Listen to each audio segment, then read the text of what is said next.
Hey, everybody, we have a special guest today. We have Ev from Home by Ev. She's the founder of a design firm here in Ottawa, but who goes across North America for lots of her clients. We're going to have an episode that we're going to focus on the design, on what clients are looking for, on some trends, how it can apply to real estate, and I guess all in between. Ev, Hi. how are you doing? Good. How are you? Good. Thanks for coming in. Thank you for having me. Yeah, we've been planning this for a little while now. Yes, we have. All right. So for people that don't really know you, I guess what do you do? Yeah, let's go into it. How did you get into it? How did Right. I get into it? I was thinking about how to lay out this story because it can be kind of long. But to make a long story short, I started going. I started by going to university Okay. after high school and studying communications, and I kind of thought I was going to work for the government. Well, you knew we'd eventually do a podcast, so it worked out. Exactly. And so didn't really know what I wanted to do. And then I just felt like, oh my gosh, this is so not for me. But interior design wasn't as big as it is now. And so, but yeah, I just figured, you know what, maybe this is not the right path, but I think it's the path for me because I was always so passionate about it. And so I quit university. I'm a university dropout. And then I decided to pursue it. I figured I would probably never make any money. And then, But you'd enjoy life. yeah, exactly. I would love what I'm doing. And yeah, never looked back. Very nice. Yeah. Very nice. And then how did you get into the company that you created?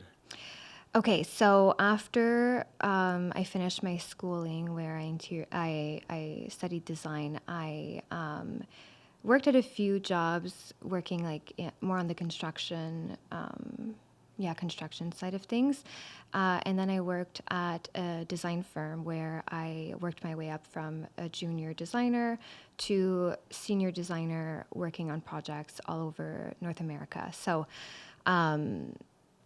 Yeah, and then I made a lot of contacts in my Right. time there. So when the company closed its doors, I ended up, I was applying at a bunch of different firms, Okay. just kind of thinking, hopefully I can get a job that's as interesting as the one that I am leaving now. And nobody was hiring. So it wasn't a good time for, I guess, the industry in general. And then so I decided I would just make a website and see where that goes. And Because within, that was like just after COVID, right? yes, Right. yeah, So like market was down. yes, Homes weren't being built. no, No renovations. yeah, Like and the whole industry was down at that time. it was, and it was right at the tail end of like an industry like spike. Everybody was spending so much on their homes because they had been locked in them Yeah. for years. So there was like a huge spike with probably, same thing with the real estate market. And then when that kind of crashed, nobody was hiring. A lot of companies ended up shutting their doors and closing down their businesses. And then, yeah, I just decided I would start my website. And 48 hours later, I got a phone call from a contractor that I had worked with prior. This was the first time he was calling me in all the years, like since that project. And he just left me a voicemail and he said, Ev, I have these clients in Chicago. They love the work that you did on our other project and they're looking for a designer. And so I called him back and I said, So your first job was in yeah, Chicago. it was. Wow, look at you. Yeah, I know. I know, it was the most surreal thing. And so that was just kind of confirmation that I was going down the right path. And so I started my Instagram, registered my business, and kind of took off from there. Good for you. Yeah. Super cool. Yeah. Yeah. So where else have you traveled? So I've been to San Francisco. I had a prior client there who actually hired me to do their Christmas decorating, Okay. which was very, again, like serendipitous. So I ended up, spending some time in LA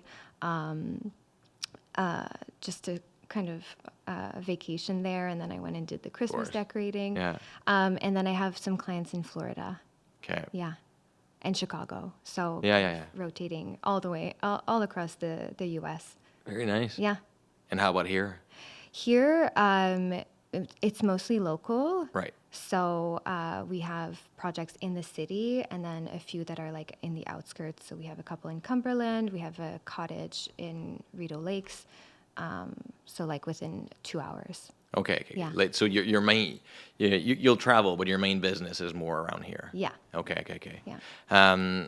Who's your typical client? Like somebody that that wants to hire you. Like what type of jobs do you typically do?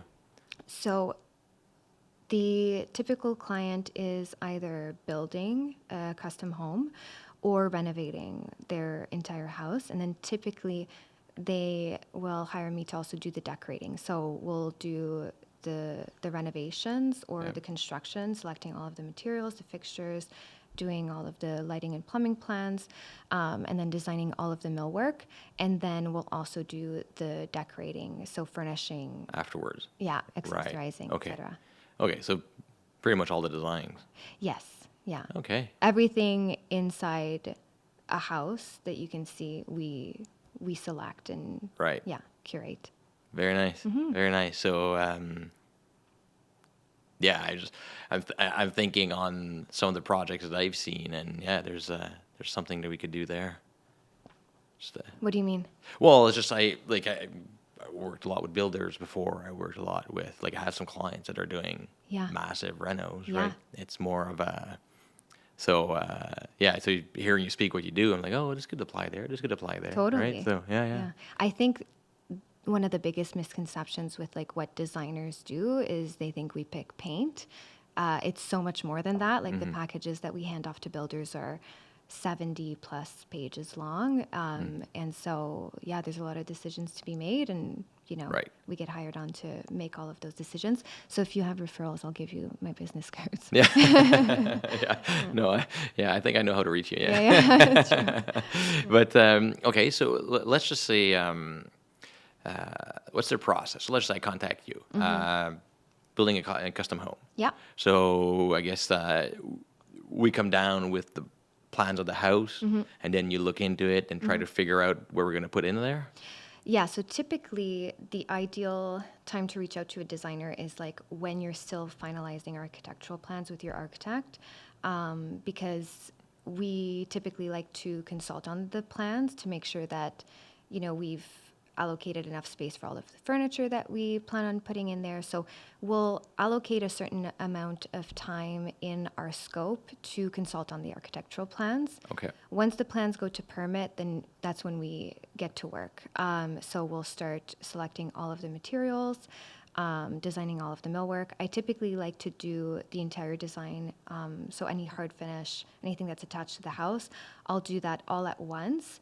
And then I'll hand off that package. We'll go through revisions. Meaning like and stuff. kitchen countertops, cabinets, the flooring, light Exactly. fixtures, Yeah. all that stuff. All of that. And then we have some back and forth with the client during the design phase. And then once everything's approved, we put everything together in a design package that we hand off to the builder.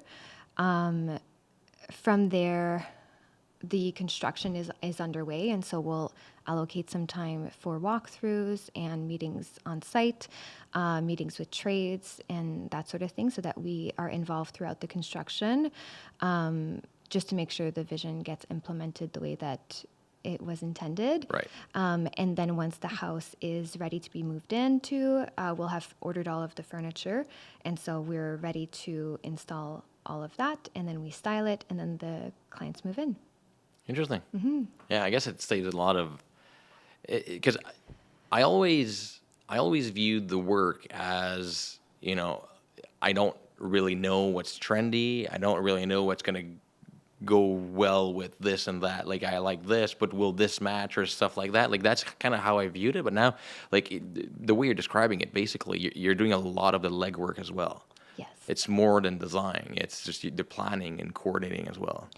Definitely. Like we're not project managers, so we're always working with a contractor who's coordinating the trades, but we're always available if it's a full service project. We're always available to answer the phone, go on site, troubleshoot, especially with renovations. A lot of stuff, doesn't go according to plan. And so we have to pivot. You open a wall and it doesn't work out anymore. Yeah, Right? exactly. Like, yeah. So, yeah, so that's why I like, ideally, we're involved from the very beginning of a project and throughout the construction, and then doing all of the furniture as well. That's like the dream.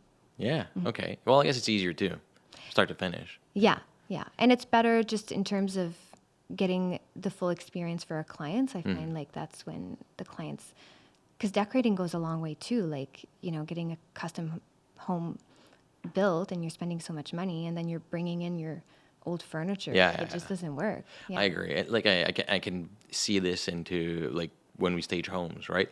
Like you prepare, like you have two homes that are identical in the same development, same condition, same layout and everything, but one has great staging, the other one doesn't. You get into the house and this one looks outdated, looks old, looks this one here, oh, it's trendy. It looks like a new house, but really they just spent the money at the right place and they've taken the time to do the work.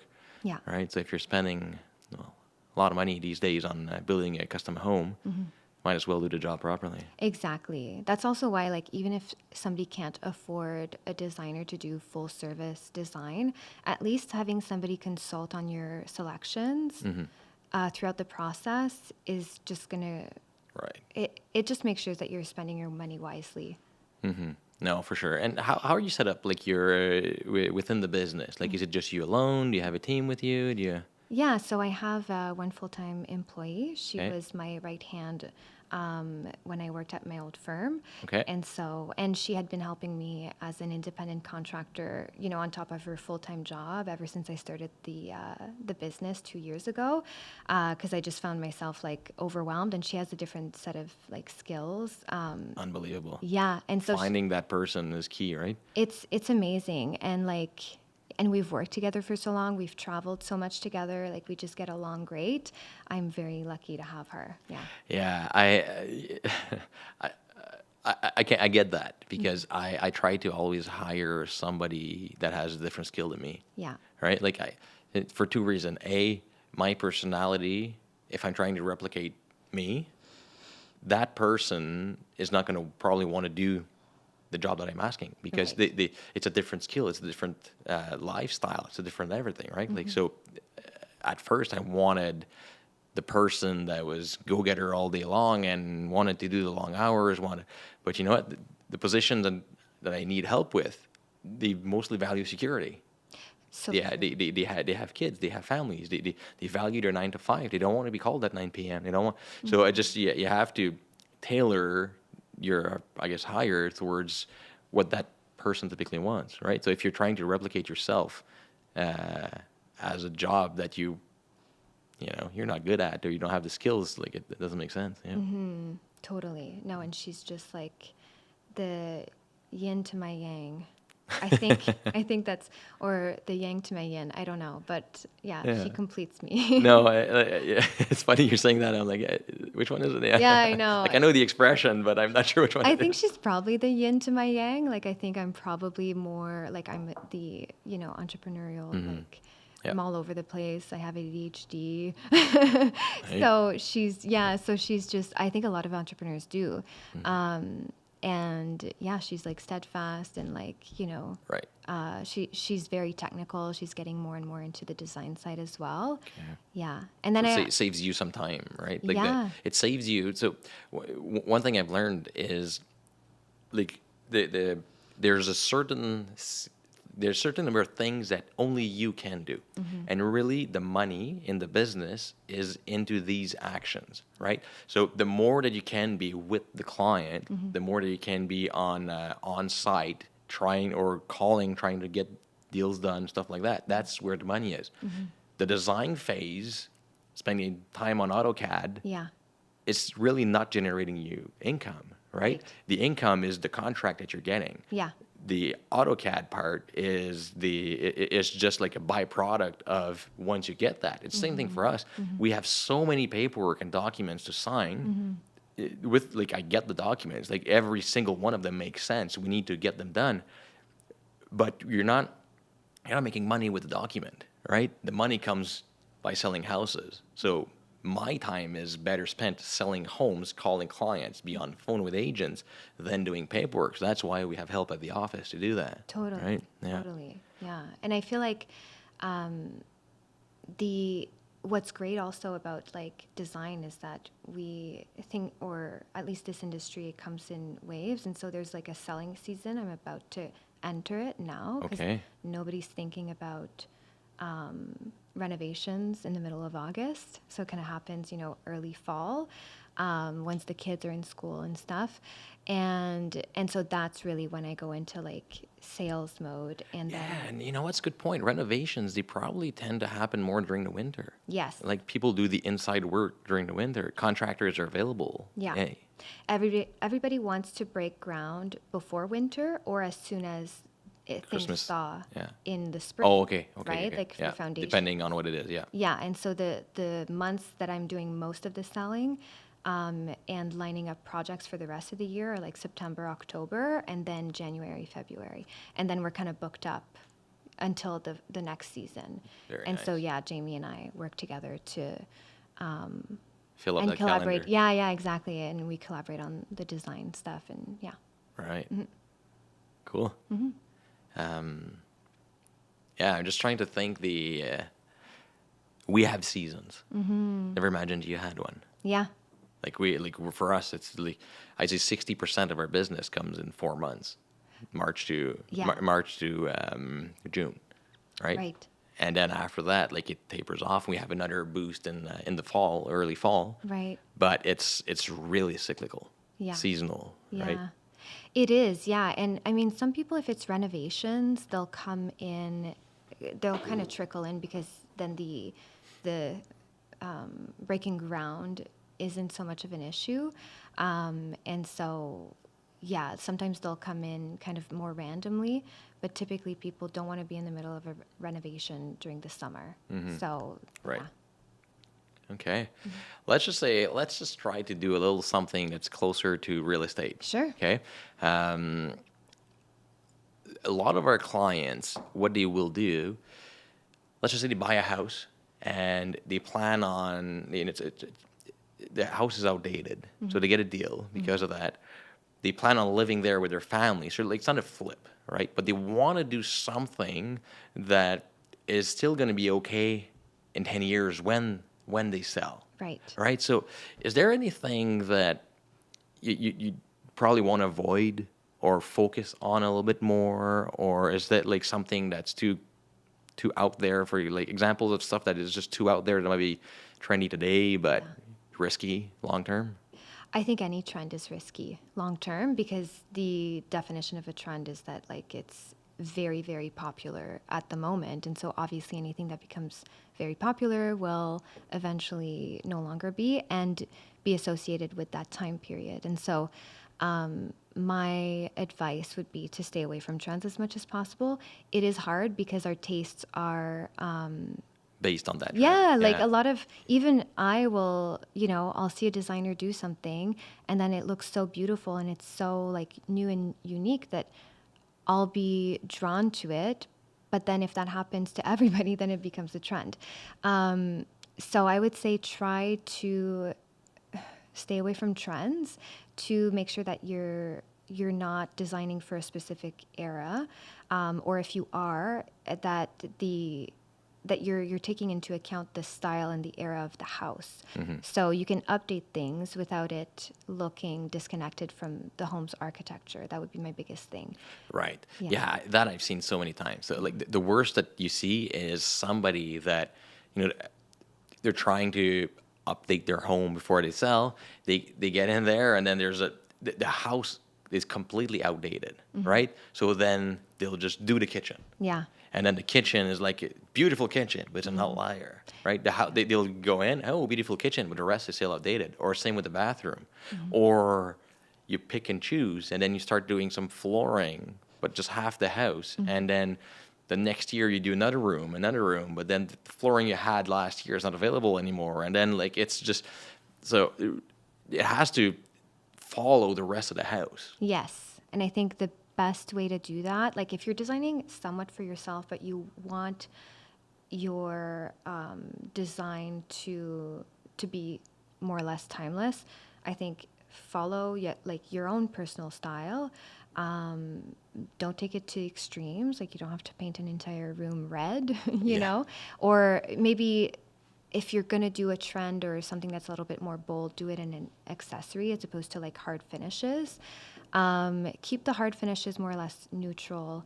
I would stay away from any imitation materials. So things like quartz. I'm like hating on quartz recently because I can tell it's quartz. I can tell it's not real marble. And so I would much rather personally go for a natural stone that's maybe like a little bit the lower end natural stone,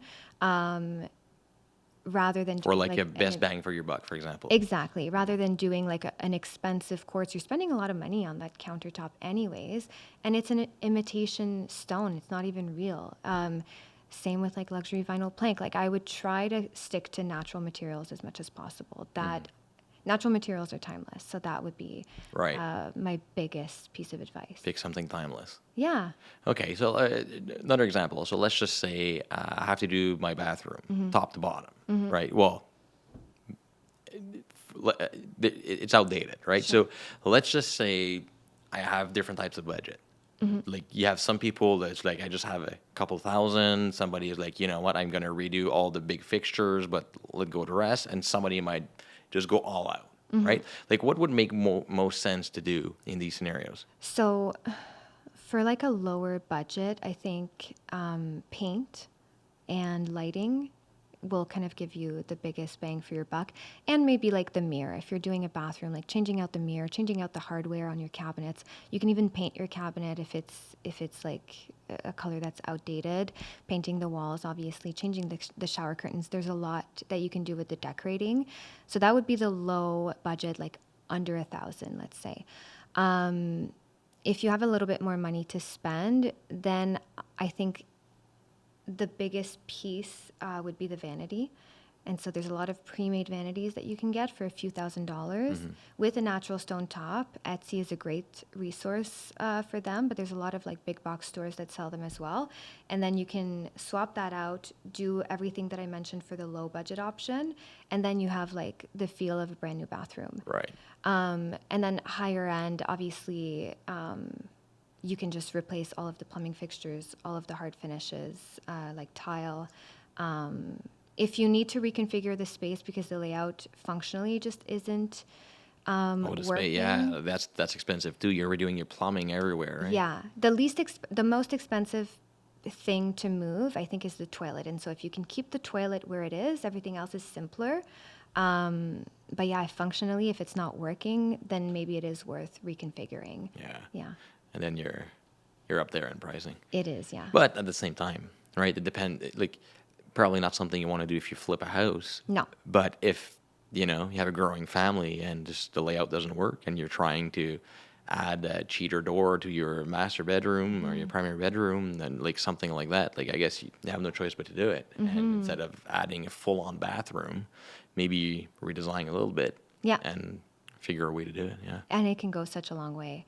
The other thing that I'll mention is natural light. And this can be for a bathroom, but it can be for any room. Like we are renovating, we're designing a split level project out in Stittsville. Okay.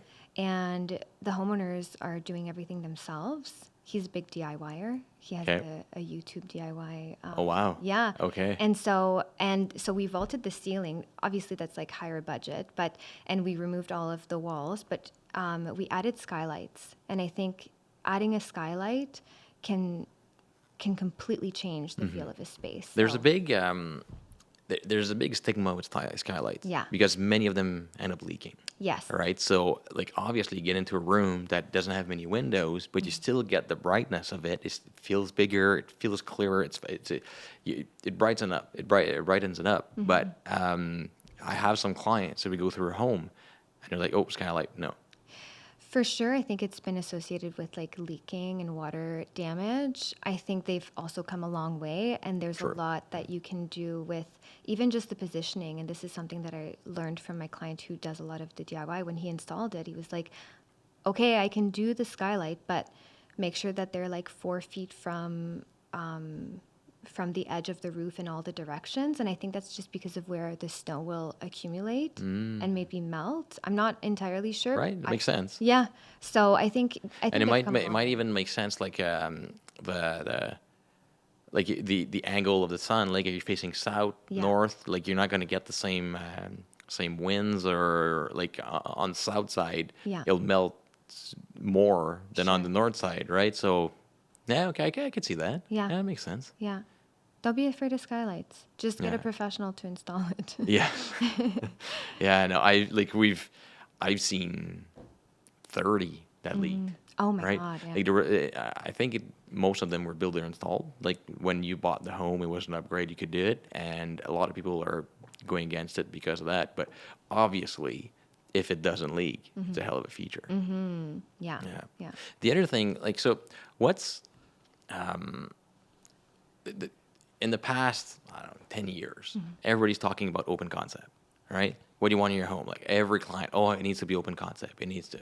What are your thoughts on it? Yes and no. People love having the kitchen, dining room, and living room be open. And I think that is often a good solution to make a space feel bigger, because oftentimes people are renovating older houses that were just built on a smaller footprint, right? So I would just tell people to be mindful of, like, do you have any walls left to put furniture up against? Because if you That's a don't, good point. yeah, I think that's the main issue that I'm seeing, is that people will just take out all the walls and not take into consideration the Where do you put your furniture TV? layout. Exactly. Yeah. And then they have to put it in a super awkward space that kind of really takes away from all the beautiful work that they've done otherwise. So, I've seen, so there's a lot of, for example, smaller townhomes that if you put a wall in the middle, it's just like, I mean, you feel all cramped up. So the open concept I like. Bigger homes, even with a wall, sometimes you're just separating the kitchen a little bit, so it's like you don't feel like you're in the kitchen all the time. And I realized that with our new home that we bought, you get in and it's completely open concept, except it's big living room, like big kitchen, dining table. But in the middle, separating the kitchen and the living room, we have a big fireplace that goes all the way to the ceiling. Yeah. And like it's a see-through fireplace Right. from both sides.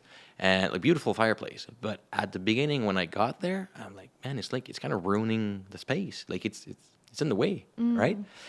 But the more that the more that I've been there for 3 years now, we have the kids playing in the living room. We have like, so there's kind of a separation almost, right? So I'm starting to get the not 100% open concept.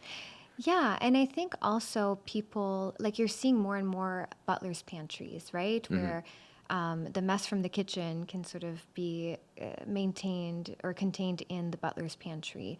Obviously, we're talking about a much bigger home than Your typical townhouse. yeah, exactly. But so in those bigger homes, and also oftentimes you'll have a second living room at the front of the house that's like more formal. I think it's important to have different vibes and different areas for different purposes. And so if you have the square footage to do that, sure, keep your open concept or your great room more or less open.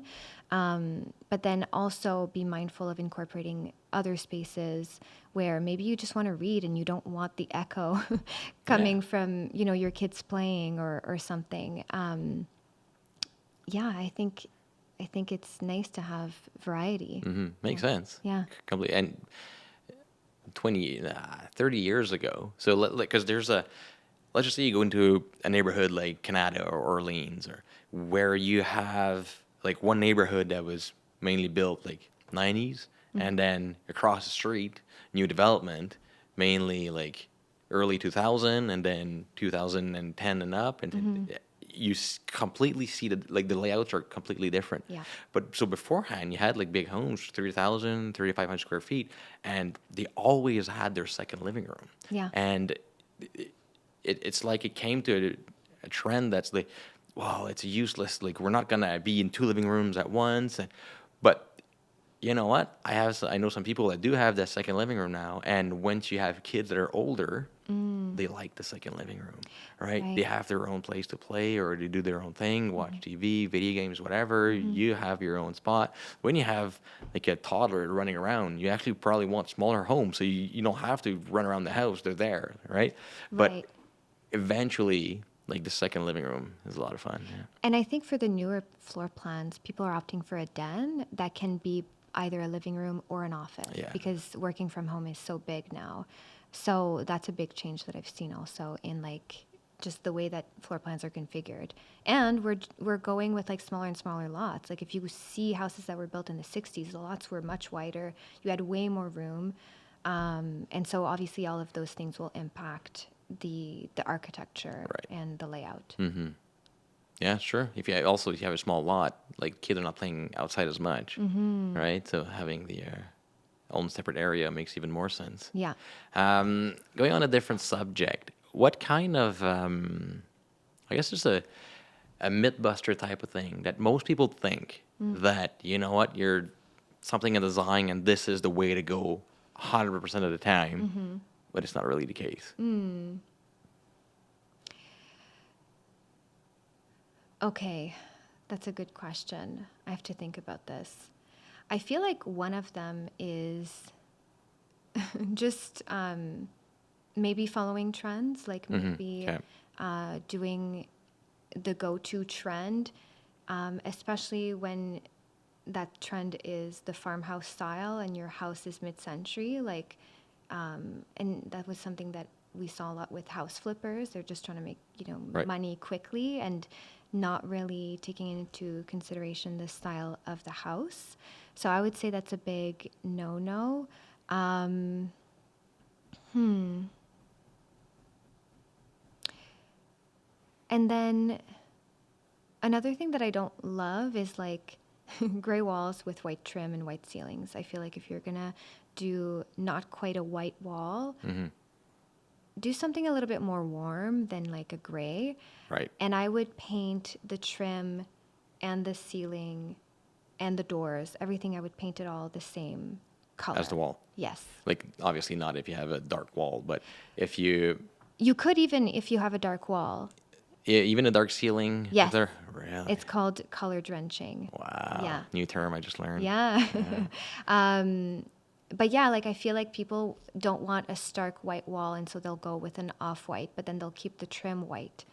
Yeah, I know. That I get. Yeah, we did that. Well, we didn't do that. We the trims are the color of the wall. Yeah.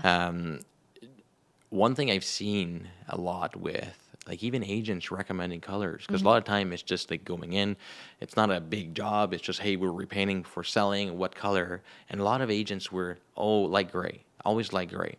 But if your furniture, your cabinets, your floors are earth tones, the gray doesn't work. Right. Right? Like you need something warmer to go with the rest. Yeah. It's a big contrast. Definitely. And I would argue also that like maybe not like gray ever. No, I'm on board. Yeah. I'm not a gray guy. Yeah. It's just a warm white, right? Like Yeah, that's the we're easier white. one. I would say so. And I would paint it all the same color, just different sheens. Like you want to go slightly higher sheen on the trim and doors, and then flat on the ceiling. Typically, I'll do like an eggshell or a matte finish on walls. Right. Yeah, no, I'm on board with that. And it's been a struggle. Like I don't know the number of times that I got into a house that didn't sell. Like because sometimes real estate agent come in, try to sell the house, and then 2 or 3 months later hasn't happened. The client blames the real estate agent. Sometimes it's true. Sometimes it's just other factors. But and then we get there with a number 2 in, and we see stuff like that, right? Like it's been repainted. They spent 10,000 on the whole house, and it clashes. You almost have to redo it. Yeah, Right? yeah. That's why I think hiring a professional like a home stager or somebody, a designer to come consult, and then you can spend your money wisely. Yeah. 100%. Yeah. Or I have a client right now. They're redoing pretty much like the house is dated, and we're getting in there, and they're redoing the whole house. Like top to bottom. Renovation? Renovations. Oh my gosh. And like we got there a bit late, right? Yeah. And now it's trying to balance the what do you recommend, Right. right? Because they're redoing a lot of stuff, and Yeah. like I, it's actually funny. Like my last newsletter, I Yeah. spent like that was the subject. Really? Because yeah, it was a couple months ago. We got into there and like, oops, you know. Actually, I'm curious because you're asking me what like where to spend money, but I'm curious when you're doing the actual like appraisal on a house, what kind of renovations are going to increase a property's value? Yes, so that's a loaded question. Yeah. And a lot of like you see blogs, right, from home stagers, contractors, whatever, and they're like going to be like, okay, so paint is 110% that you're going to get back in your investment. Kitchen is this, bathroom is this, flooring, blah blah blah. But it doesn't take these numbers don't take into account what it looks like right now, right? So let's just say your kitchen is okay. Right. It's not it's not great, but it's not also like a write off, right? So you get into there and like, oh yeah, I'm redoing the kitchen. I'm going to gain back 70% of the value. Makes total sense. Blah blah blah. Well, no, all you need is a backsplash, Right. right? Or change the fixtures. They're outdated. The door handles.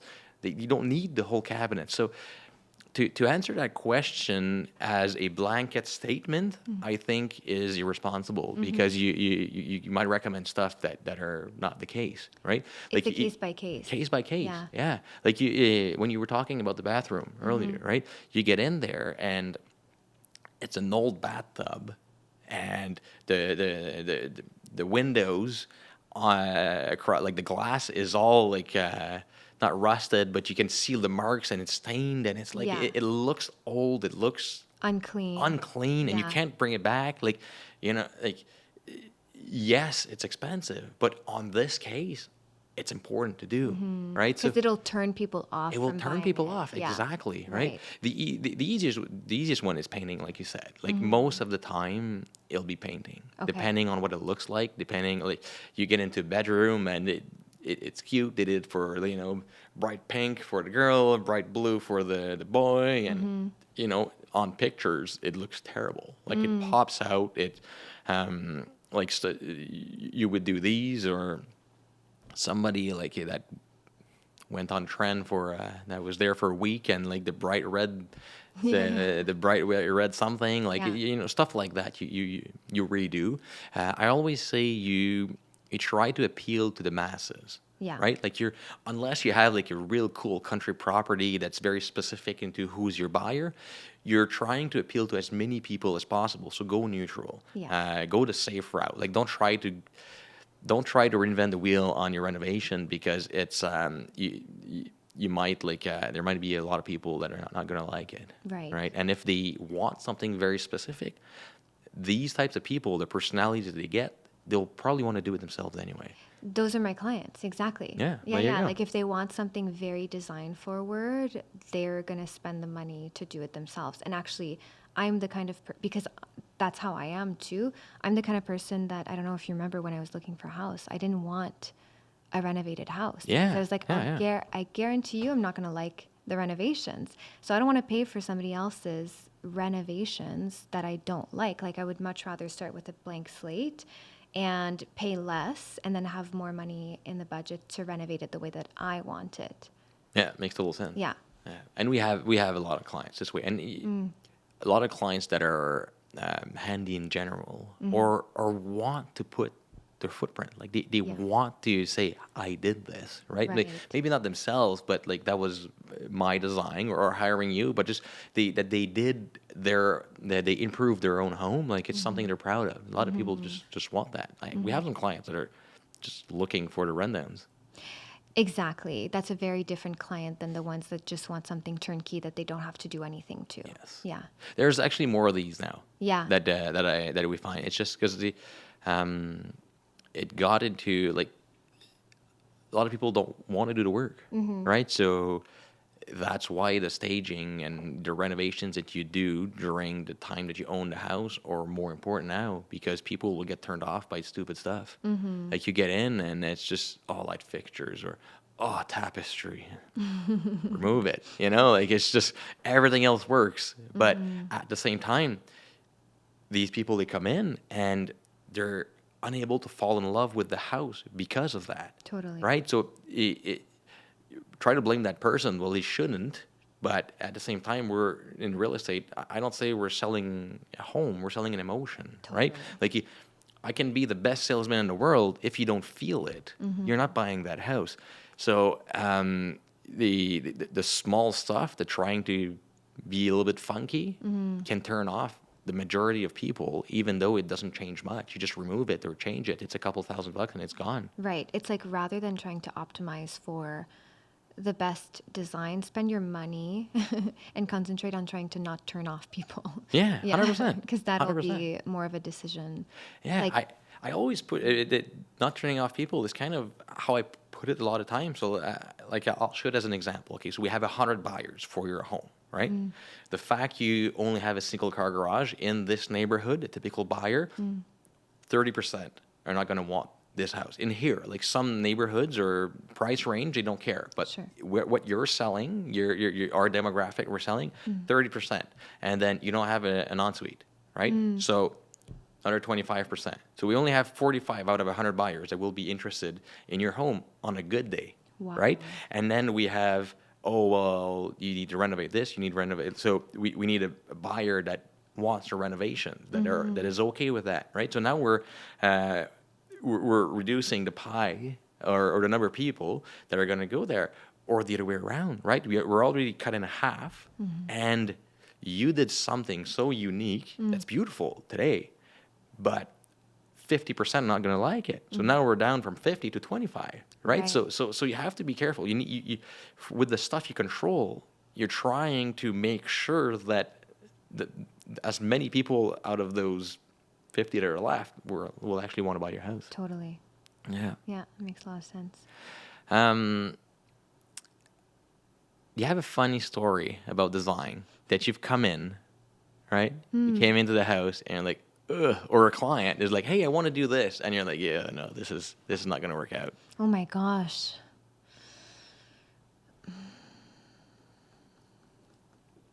I don't know if I have a funny story. Or just a story that you're like scratching your head, or like a client that wants to do something odd that you're like, yeah, that's not a good idea.